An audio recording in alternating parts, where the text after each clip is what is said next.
Hi everyone! Welcome back to Higher Hertz. My name is Alexis and I'm here with another violin lesson video for you guys. And today we are going to be talking about violin maintenance. We're talking about short-term things you have to do throughout the year, as well as long-term and things to consider as you buy your own instrument. All right, so when you get your instrument, if you're just starting out, oftentimes you'll have a rental instrument. It should come with everything that you need to start. Your violin, your bow, rosin should be in the case. And if not, if there is no shoulder rest or that sort of thing, you can always purchase that. But as a rental instrument, there's not much you're going to really need to do. Oftentimes, if you're growing, what you'll want to keep in mind is that you will need a new instrument to kind of grow with you. So as you get a little bit taller, they have larger size instruments.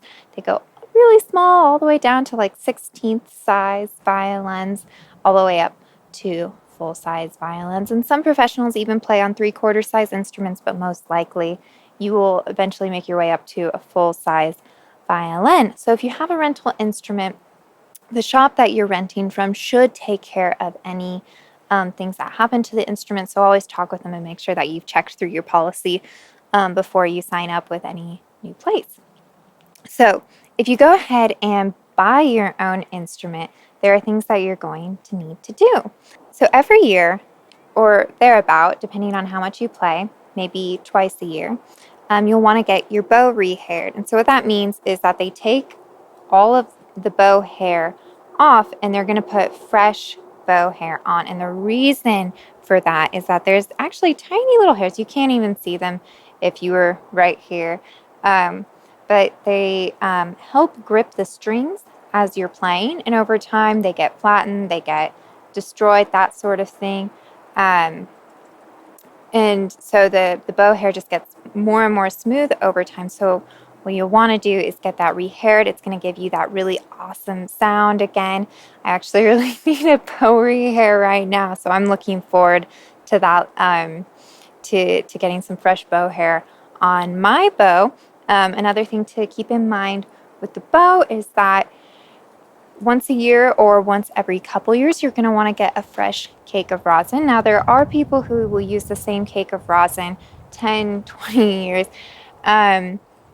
It's not going to not work, but the fresher cakes, they're going to be stickier, and so you're going to get a better sound, most likely, from your instrument. They're not too pricey, and a lot of times even the strings that you purchase will have like a corresponding rosin that you can get with them, so it kind of takes some of the guesswork out of what kind of rosin do I even want, since there's so many on the market, that sort of thing. Speaking of strings, now, strings can go bad. They'll start to sound a little false. I recently just had to replace the D string on my violin because it wouldn't ring true anymore. But most likely you'll want to replace your strings at least once a year, maybe twice a year. Otherwise, you can see some like deterioration that'll happen over time. The strings, not the E string, because the E string isn't made this way, but the A, D, and G can actually start to unwind. And as that happens, you can get these like little metal filings that'll start coming off the strings. And so we want to avoid that if possible. It usually means that the string will snap pretty soon. The E string can snap quite easily. I've put new E strings on before, and while tightening them, they snap.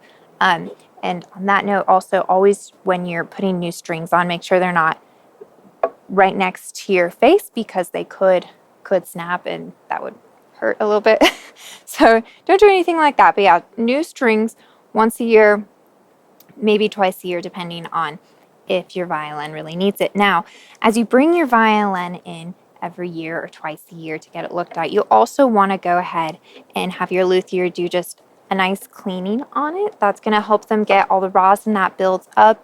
You want to also make sure that on your own, after you play every day, that you're wiping the rosin off of the strings and the surrounding wood.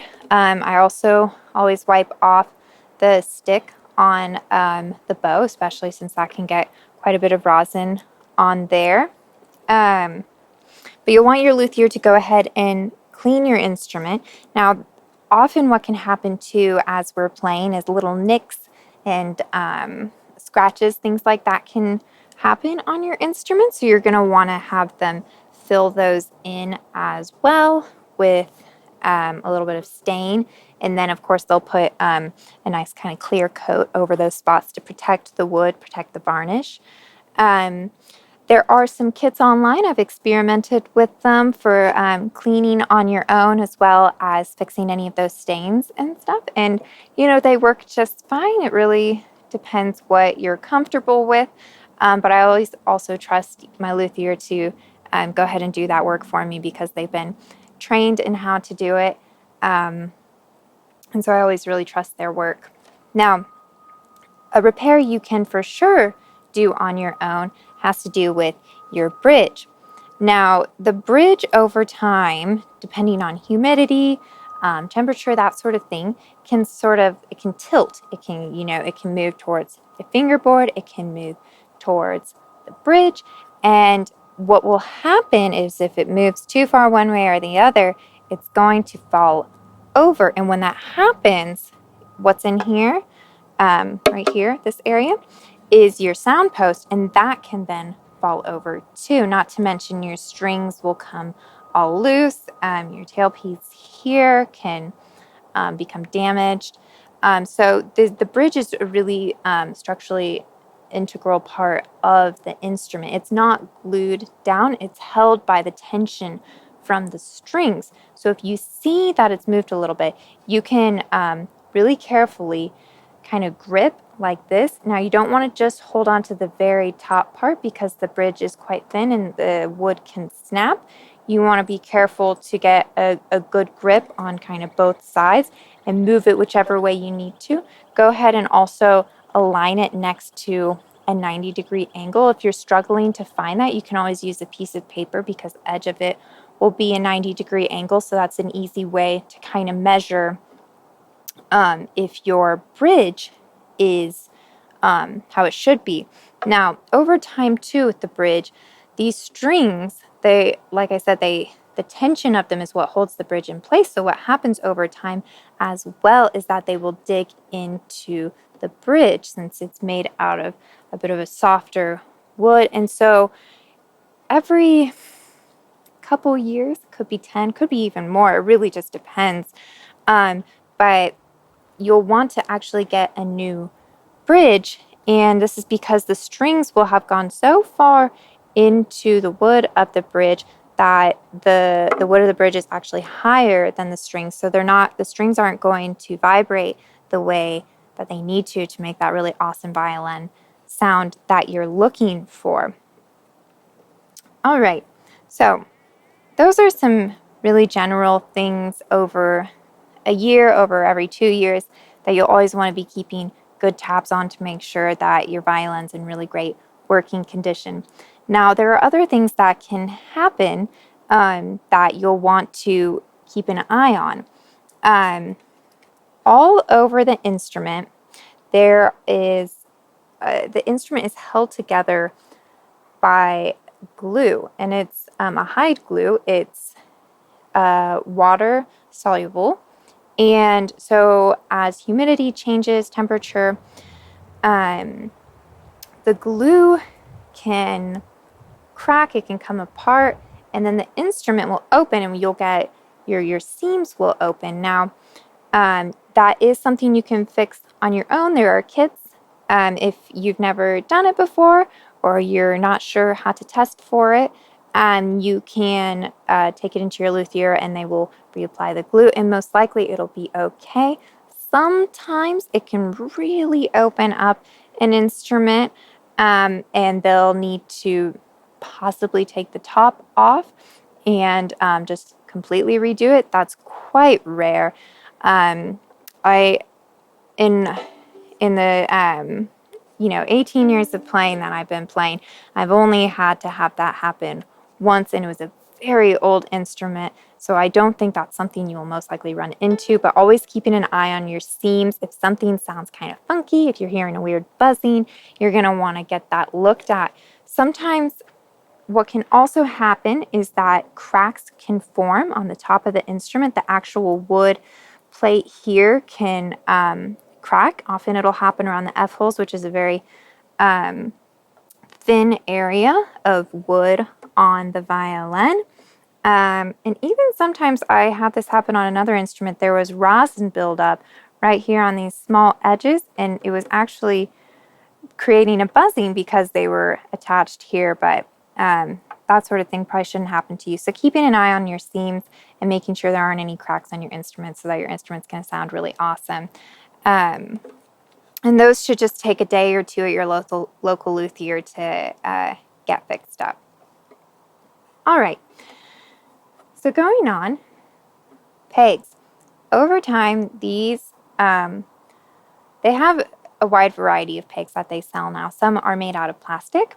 These ones are made out of wood, but they will contract and expand over time. They can also crack. They're made out of pretty hardy wood, but the holes that they go into, because of the slight movement from the pegs over time, you will most likely need to get your pegs adjusted. Some people will get new pegs put in, and it really just depends what your luthier can do for you with that. So something I forgot to bring up when we were talking about more of the short-term maintenance is the sound post inside your instrument. Now, if you were to bring a flashlight or hold your violin up to the light, you can see that there's an actual piece of wood that goes from the back up to the front here on the opposite side of where your chin rest is. And what can happen is if it gets moved a little bit, jostled a bit, the sound of your instrument can change. And so that's something that you'll want your luthier to also adjust for you each time that you bring your instrument in to get the strings replaced, to get your bow rehair, that sort of thing. They do sell the tools for that as well online. So if you are comfortable with trying it on your own, you can move it. Just always be very careful because that is a really integral part of the structure of your violin.